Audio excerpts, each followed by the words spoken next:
আপনি কি কখনো এটা ভেবেছেন, যদি আপনার মাসিক স্যালারি মাত্র 15,000 টাকা হয়, তাহলে আপনি কি কেবলমাত্র আপনার এই স্যালারির সাহায্যেই কোটি টাকার সম্পত্তি তৈরি করতে পারবেন?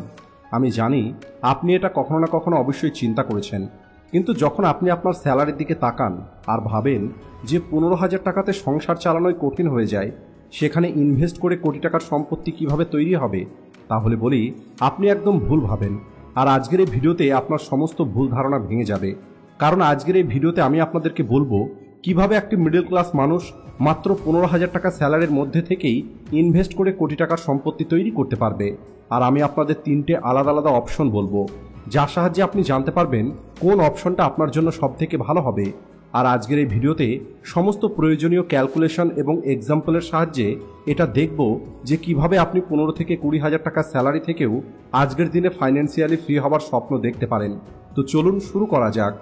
মনে করুন আপনি আপনার পড়াশোনা শেষ করে আপনি একটি নর্মাল চাকরিতে জয়েন করেছেন, আর যেহেতু আপনি কেবল শুরু করেছেন তাই আপনার বেসিক স্যালারি হলো মাত্র 15,000 টাকা। আর এখন আপনি চাইছেন এই 15,000 টাকার মধ্যে অল্প একটু টাকা সেভ অথবা ইনভেস্ট করা শুরু করবেন। কিন্তু ইনভেস্ট করার অপশন বলার আগে আমি আপনাদের কিছু কথা বলতে চাই। দেখুন, এমনটা নয় যে আপনার 15,000 টাকা স্যালারি দিয়ে আপনি কখনোই ধনী হতে পারবেন না, কিন্তু এই পৃথিবীতে যদি আপনাকে সারভাইভ করতে হয় তাহলে আপনাকে আপনার ইনকাম বাড়াতেই হবে। আর এই কারণে আমি আপনাকে সাজেস্ট করব, যখনই আপনি কোনো ছোট চাকরি পেয়ে যাবেন, যখন আপনি টাকা রোজগার করা শুরু করবেন, তখন আপনি আপনার এই রোজগার থেকে অন্তত 2,000 টাকা আলাদা করুন। আর ওই 2,000 টাকা ব্যবহার করুন ভালো কোনো স্কিল শেখার জন্য। 3 থেকে 4 মাস আপনি নিজের উপরে কাজ করুন, আর আপনি আপনার মেন ইনকামের সঙ্গে সঙ্গে এক্সট্রা রোজগার করা শুরু করুন। আর আজকের তারিখে সব থেকে ভালো হলো যে নতুন কিছু শেখার জন্য আপনাকে বাড়ির বাইরে যাওয়ার প্রয়োজন নেই। আপনি আপনার এক্সট্রা টাইমে অনলাইন ক্লাস করতে পারেন, শর্ট স্কিল শিখে কারোর জন্য কাজ করতে পারেন, উদাহরণ হিসাবে ফ্রিল্যান্সিং। যদি আপনি কন্টেন্ট রাইটিং অথবা ভিডিও এডিটিং রিলেটেড স্কিল শিখতে চান, তাহলে আপনি এর জন্য 2 থেকে 3 মাসের কোর্স করে নিতে পারেন। আর এরপরে আপনি নিজের একটি পোর্টফোলিও তৈরি করুন, আর আপনি আপনার এক্সট্রা টাইমে কাজ করে এক্সট্রা ইনকাম করতে পারেন। তাই যদি আপনি একটি ভালো ওয়েলথ তৈরি করতে চান, তাহলে আপনি অন্তত নিজেকে 3 মাস সময় দিন। আর এই 3 মাসের মধ্যে আপনার মেন ইনকামের সঙ্গে সঙ্গে একটি এক্সট্রা ইনকাম সোর্স তৈরি করুন। আর আপনার ওই 15,000 টাকাকে 20 থেকে 25,000 টাকা তৈরি করাতে ফোকাস করুন। দেখুন, আমি আপনাদের 15,000 টাকা থেকে ইনভেস্ট করার অপশন বলবো, কিন্তু আমি আপনাদের কোনো মিথ্যে প্রতিশ্রুতি দিতে চাই না যে ইনভেস্ট করতে গিয়ে আপনার সংসার খরচ করার জন্য আপনার কাছে টাকাই থাকবে না। তো চলুন সবার আগে জেনে নেওয়া যাক 15,000 টাকা স্যালারি থেকে ইনভেস্ট করার জন্য আপনাকে কি কি করতে হবে। 50-30-20 রুল। এই রুলটা বলে আপনাকে আপনার টোটাল রোজগারের 50% অর্থাৎ 7,500 টাকা আপনাকে আপনার বেসিক প্রয়োজন, যেমন রেন্ট, ওয়াটার, ইলেকট্রিসিটি, এই সব কিছুর জন্য খরচ করতে হবে। পরবর্তী 30% অর্থাৎ 4,500 টাকা আপনাকে ব্যবহার করতে হবে আপনার ওয়ান্টসের জন্য, অর্থাৎ আপনার ট্রাভেল খরচ, খাওয়া দাওয়া খরচ, আপনার শখ পূরণ, এই সব কিছুর জন্য খরচ করতে হবে। আর 20% অর্থাৎ 3,000 টাকা আপনাকে ইনভেস্ট করার জন্য ব্যবহার করতে হবে। আর এখন প্রশ্ন হলো আপনি কোথায় ইনভেস্ট করবেন। তাহলে বলি, কোথায় ইনভেস্ট করবেন সেটা জানার আগে আপনাকে এটা জানতে হবে যে আপনার কাছে কি কি অপশন অ্যাভেলেবেল আছে। আর যদি আপনি আমার পার্সোনাল সাজেশন মানেন, তাহলে আমার মনে হয় আপনার কেরিয়ারের শুরুর দিকে এই 5টি ইনভেস্টমেন্ট অপশন আপনার জন্য বেস্ট হবে। যার মধ্যে সবার প্রথম হলো এফডি, যেখানে আপনি 6% পর্যন্ত অ্যানুয়াল রিটার্ন পাবেন। দ্বিতীয় হলো গোল্ড, যেখানে আপনি 10% পর্যন্ত অ্যানুয়াল রিটার্ন পাবেন। তৃতীয় হলো স্টক মার্কেট, আর যদি আমি নিফটি 50-র কথা বলি, তাহলে আপনি এখানে 13.5% পর্যন্ত অ্যানুয়াল রিটার্ন পেতে পারেন। এরপরে হলো মিড ক্যাপ 100 কোম্পানি, যা আপনাকে একটু হাই রিটার্ন অফার করে প্রায় 14%-এর মতো। আর সবশেষে হলো স্মল ক্যাপ 250 কোম্পানি, যা আপনাকে 18% পর্যন্ত রিটার্ন দিতে পারে। আর এখন হয়তো আপনি ভাবছেন স্মল ক্যাপ 250-তে সব থেকে বেশি রিটার্ন দিচ্ছে, তাহলে সমস্ত টাকা এখানে ইনভেস্ট করে দেওয়া দরকার। তাহলে বলি, এমন ভুল করা যাবে না। এর কারণ হলো যেখানে রিটার্ন যত বেশি সেখানে রিস্ক ঠিক ততটাই বেশি। যেখানে এফডিতে কোনো রিস্ক নেই কিন্তু এখানে রিটার্ন অনেক কম, অন্যদিকে স্মল ক্যাপ কোম্পানিতে যেহেতু রিটার্ন বেশি তাই রিস্ক এখানে সব থেকে বেশি। তো চলুন এখন আপনার জন্য 3টি ইনভেস্টমেন্ট অপশন প্ল্যান করা যাক, আর আপনি নিজেই বুঝতে পারবেন যে কোন অপশনটা আপনার জন্য সব থেকে বেটার হবে। সবার প্রথম সেফ অপশন এফডি। যেমনটা আমি আপনাদের আগেই বললাম, এফডিতে আপনি 6% পর্যন্ত রিটার্ন পাবেন, কিন্তু এফডিতে একটি সমস্যা হলো আপনার এই রিটার্ন মার্কেটের ইনফ্লুয়েন্সকে বিট করতে পারে না, কারণ আমাদের দেশের ইনফ্লুয়েন্স 5 থেকে 7%-এর মধ্যে থাকে, আর আপনি এখানে রিটার্ন পাবেন 6%। তারপরেও যদি আমরা এটাকে ক্যালকুলেশন করে দেখি যদি আপনি আপনার 15,000 টাকার মধ্যে থেকে 20% অর্থাৎ 30,000 টাকা এফডিতে ইনভেস্ট করেন, তাহলে আপনি কত টাকা রিটার্ন পাবেন? আর এখানে ধরে নিচ্ছি যে সময়ের সঙ্গে সঙ্গে আপনার স্যালারি বাড়বে, অর্থাৎ আপনার ইনভেস্টমেন্টও বাড়বে, আর আপনি প্রতি বছরে আপনার ইনভেস্টমেন্টকে 10% বাড়াবেন। আর এখানে আমাদের দেখতে হবে ইনফ্লুয়েন্স অ্যাডজাস্ট করার পরে আমাদের টাকার ওই সময় রিয়েল ভ্যালুটা কতটা হবে। আর এই চার্টের মাধ্যমে আমরা প্রতিটা ডিটেলস দেখব। যদি আপনি আপনার 100% টাকা এফডিতে ইনভেস্ট করেন, তাহলে আপনারা দেখতে পাচ্ছেন 10 বছর পরে 5,73,000 টাকা ইনভেস্ট করে দিয়েছেন। আর 6% রিটার্ন হিসাবে আপনার রিটার্ন অ্যামাউন্ট হবে 7,53,000 টাকা, কিন্তু এর অরিজিনাল ভ্যালু হবে ইনফ্লুয়েন্স অ্যাডজাস্ট করার পরে 4.5 লক্ষ টাকা। আর এখানে আমরা ইনফ্লুয়েন্স ধরেছি 5%। আর 20 বছর পরে আপনার ইনভেস্টমেন্ট অ্যামাউন্ট হবে 20,61,000 টাকা, যার রিটার্ন ভ্যালু হবে 33,31,000 টাকা, কিন্তু ওই টাকার অ্যাকচুয়াল ভ্যালু হবে 11,94,000 টাকা। অর্থাৎ আপনারা দেখতে পাচ্ছেন এই ইনফ্লুয়েন্সের কারণে আপনার যে টাকার ভ্যালু সেটা কম হয়ে যাচ্ছে।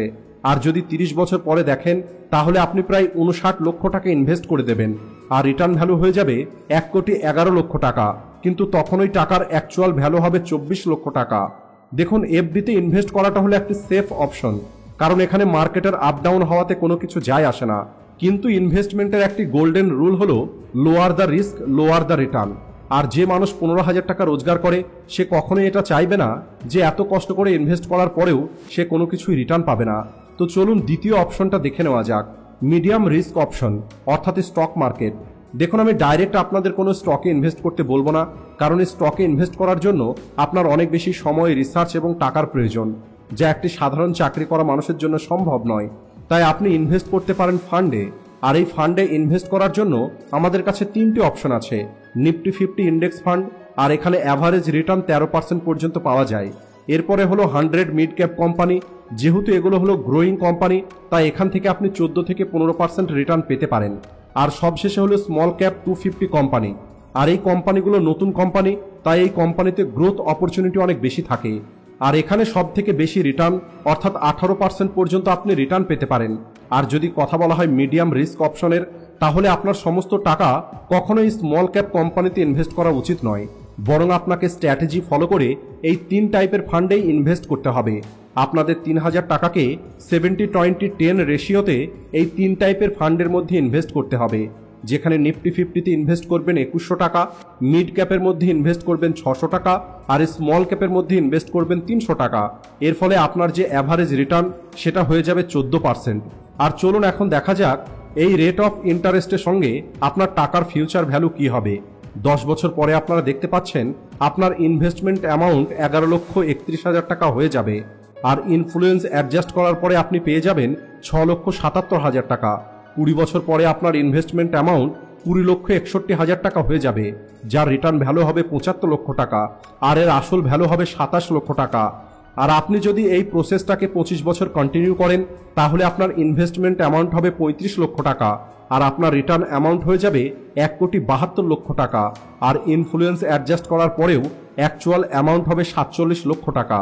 আর 35 বছর পরে আপনার ইনভেস্টমেন্ট অ্যামাউন্ট হবে 97 লক্ষ টাকা, আর আপনার রিটার্ন অ্যামাউন্ট হবে 8,25 লক্ষ টাকা। আর ইনফ্লুয়েন্সকে যদি বাদ দেওয়া হয়, তাহলে আপনার অ্যাকচুয়াল ভ্যালু হবে 1,37 লক্ষ টাকা। আর এই দুটো অপশনে আপনারা একটা জিনিস নোটিশ করেছেন, যখন আমরা এফডিতে ইনভেস্ট করছিলাম, তখন আমাদের অ্যাকচুয়াল রিটার্ন অ্যামাউন্টের প্রাইসটা আমাদের ইনভেস্টমেন্ট অ্যামাউন্টের থেকে কম ছিল। অর্থাৎ 30 বছর পর্যন্ত আমরা ইনভেস্ট করেছিলাম 59 লক্ষ টাকা, আর অ্যাকচুয়াল ইনফ্লুয়েন্স বাদ দিয়ে আমরা রিটার্ন পেয়েছি মাত্র 23 লক্ষ টাকা। কিন্তু দ্বিতীয় অপশনে অর্থাৎ মিডিয়াম রিস্ক অপশনে প্রতিবার আমাদের অ্যাকচুয়াল রিটার্নটা আমাদের ইনভেস্টমেন্টের থেকে বেশি ছিল। আর এমনটা এই কারণ এফডিতে 5% ইনফ্লুয়েন্সকে আমাদের ইনভেস্টমেন্ট বিট করতে পারেনি, অর্থাৎ এটা আমাদের টাকাকে ধীরে ধীরে কম করে দিচ্ছে। তাই যে মানুষগুলো ভাবে কেবলমাত্র সেভিংস অ্যাকাউন্টে টাকা রাখা অথবা এফডি হলো আমাদের জন্য সবথেকে ভালো ইনভেস্টমেন্ট অপশন, তাহলে আপনারা দেখুন আপনার টাকার সঙ্গে কি হতে পারে। মিডিয়াম রিস্ক অপশনে আমরা যথেষ্ট ভালো রিটার্ন পেয়েছি, কিন্তু যদি আমরা এই রিটার্ন আরও দ্রুত পেতে চাই, অর্থাৎ 1 কোটি টাকা রোজগার করার জন্য যেন আমাদের 25 বছর অপেক্ষা করতে না হয়, তাহলে এর জন্য আপনাকে হাই রিস্ক রেওয়ার্ড অপশন বেছে নিতে হবে। দেখুন, যদি আপনি এখন 15,000 টাকা রোজগার করছেন, তাহলে আপনার বয়স 21 থেকে 25 বছরের মধ্যে হতে পারে। আর আমার মনে হয় আমাদের লাইফের এই সময়ে সমস্ত রকমের রিস্ক নেওয়া উচিত। আর যদি আপনি এই এজ গ্রুপের মধ্যে থাকেন আর আপনি দ্রুত অনেক বেশি টাকা রোজগার করতে চান, তাহলে থার্ড অপশনটা আপনি ট্রাই করতে পারেন। এই অপশনের মধ্যেও আমরা এই ৩,০০০ টাকা ইনভেস্ট করব, কিন্তু এখানে রুলসটা একটু আলাদা হবে। এই রুলসে আমরা ব্যবহার করব 10-20-70 রুল, যেখানে আমরা 70% টাকা অর্থাৎ ২১০০ টাকায় স্মল ক্যাপে ইনভেস্ট করব, যেখানে আমরা 18% রিটার্ন পেতে পারি। দ্বিতীয়ত 20% আমরা ইনভেস্ট করব মিড ক্যাপ কোম্পানিতে, আর 10% টাকা ইনভেস্ট করব ইন্ডেক্স ফান্ডে। এবার চলুন দেখা যাক এর ফলে আমরা কতটা রিটার্ন পেতে পারি। আপনারা দেখতে পাচ্ছেন এইভাবে ইনভেস্ট করলে আমরা অ্যাভারেজ 16.87% রিটার্ন পেতে পারি। আর 10 বছর পরে আমাদের ইনভেস্টমেন্ট অ্যামাউন্ট হবে 5,73,000 টাকা, যার ফিউচার ভ্যালু হবে 13 লক্ষ টাকা। আর ইনফ্লুয়েন্স অ্যাডজাস্ট করার পরে অ্যাকচুয়াল ভ্যালু হবে 7,77,000 টাকা। 15 বছর পরে ইনভেস্টমেন্ট অ্যামাউন্ট হবে 11 লক্ষ টাকা, যার ফিউচার ভ্যালু হবে 40 লক্ষ টাকা। আর ইনফ্লুয়েন্সকে অ্যাডজাস্ট করে অ্যাকচুয়াল অ্যামাউন্ট হবে 18 লক্ষ টাকা। 20 বছর পরে আমাদের ইনভেস্টমেন্ট অ্যামাউন্ট হবে 20 লক্ষ টাকা, আর তখন আপনার ফিউচার অ্যামাউন্ট হয়ে যাবে 1,04,00,000 টাকা। অর্থাৎ যেখানে এফডিতে 30 বছর সময় লেগে গেছে 1 কোটি টাকা রিটার্ন অ্যামাউন্ট হতে, মিড ক্যাপের মধ্যে 25 বছর সময় লেগে গেছে 1 কোটি টাকা রিটার্ন অ্যামাউন্ট হতে, সেখানেই এই মেথডে আমরা মাত্র 20 বছরে 1 কোটি টাকা রিটার্ন অ্যামাউন্ট পেয়ে গেছি। আর যদি আপনারা আগামী 25 বছর পর্যন্ত এই সেম প্যাটার্নটাকে ফলো করেন, তাহলে আপনার 35 লক্ষ টাকার ইনভেস্টমেন্ট 2,60,00,000 টাকা হয়ে যাবে। আর ইনফ্লুয়েন্স অ্যাডজাস্ট করার পরেও আপনি 73 লক্ষ টাকা পাবেন। আর যদি আপনি 30 বছর পর্যন্ত ইনভেস্ট করেন, তাহলে আপনি 60 লক্ষ টাকা ইনভেস্ট করে দেবেন, যার ফিউচার ভ্যালু 6,40,00,000 টাকা। আর আপনি যে অরিজিনাল অ্যামাউন্ট পাবেন সেটা হলো 1,30,00,000 টাকা। আর 35 বছর পর্যন্ত যদি এই ক্যালকুলেশনটা দেখা হয়, তাহলে আপনার ওয়েলথ হয়ে যাবে 15 কোটি টাকা। একবার কল্পনা করে দেখুন, আপনার কেবলমাত্র 3,000 টাকার ইনভেস্টমেন্ট আপনাকে 15.5 কোটি টাকা, আর অ্যাকচুয়াল অ্যামাউন্ট দেখলে আপনাকে 2.5 কোটি টাকা দিতে পারে। তাই আপনারা দেখতে পেলেন, যদি এখন আপনি 10,000, 15,000 অথবা 50,000 টাকা রোজগার করেন, কিন্তু তারপরেও যদি আপনি একটি সিস্টেম ফলো করেন আর আপনি আপনার ইনভেস্টমেন্টের জন্য সঠিক পদ্ধতি ব্যবহার করেন, তাহলে আপনি মাত্র 20 বছরের মধ্যেই 15,000 টাকা স্যালারি থেকেও 1 কোটি টাকা রোজগার করতে পারবেন। এখন হয়তো আপনাদের মধ্যে অনেকেই বলবে, এইসব হলো ফালতু হিসাব, এক্সেল সিটে হিসাব দেখানো খুবই সহজ, রিয়েল লাইফে এই সব কিছু সম্ভব নয়। তাহলে আমি তাদেরকে এই কথাটা বলতে চাই, আপনার চিন্তাটা হলো একদমই ভুল।